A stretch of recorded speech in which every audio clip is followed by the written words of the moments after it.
एक आदमी भाग्य के भरोसे चलने वाला, उसने जिद कर लिया कि नहीं भाग्य ही बड़ा होता है। एक महात्मा ने कहा बेटे मान जा, कर्म बढ़ाओ। उसने कहा नहीं, मैं भाग्य की बात करता हूं। और दोनों वन चले गए, जंगल चले गए। महात्मा ने कहा कि ठीक है चलो जंगल में चलते हैं, तुम्हारे भाग्य में यदि भोजन होगा तो तुम्हें मिलेगा। बोले अवश्य मिलेगा, जो भाग्य में होगा वो तो मिलता ही है। और दोनों एक वृक्ष के नीचे बैठ गए, जाकर सत्संग करने लगे। शाम हो गई, दिन भर भूखे प्यासे। महात्मा मुस्कुरा रहे थे कि देख भोजन मिला क्या, दिन भर आखिर भूखे रह गए ना तेरे चक्कर में। अरे कुछ किया होता, कुछ कर्म करते तो कुछ न कुछ खाने की व्यवस्था हो जाती। उसने कहा नहीं भाग्य में होगा तो जरूर मिलेगा। इतने में एक बूढ़ी माता भोजन लेकर के आई वहां। लेकिन जैसे ही भोजन की थाल आई, इतने में कुछ डाकू लोग वहां पहुंचे। तो बूढ़ी माता तो वहां भोजन छोड़कर भाग गई। और वो दोनों भी ऊपर चढ़ गए पेड़ पर।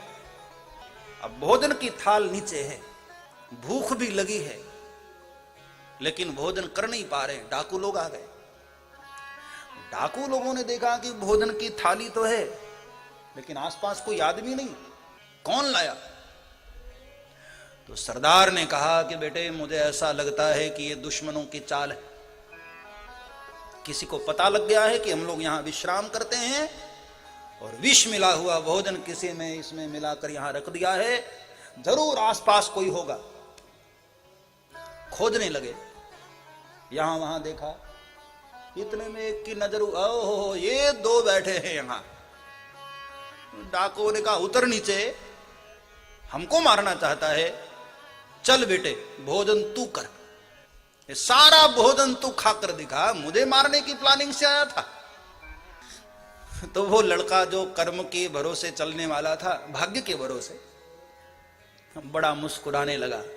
महात्मा जी को देखकर कहा कि अब देख लो क्या हो रहा है, भाग्य में था मिल गया ना, खाना भी पड़ रहा है। अब तो डाकुओं ने बंदूक की नली सामने रख दी और कहा कि उठाकर इसको खाओ।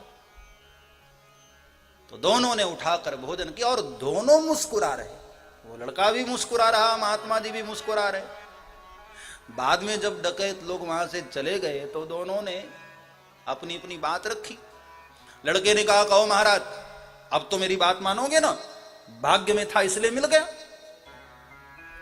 बोले भाग्य में था मिल गया, लेकिन पेट तब भरा जब तूने कर्म किया। मुख में डालकर जब तक चबाया नहीं तब तक तेरी भूख मिटने वाली नहीं थी।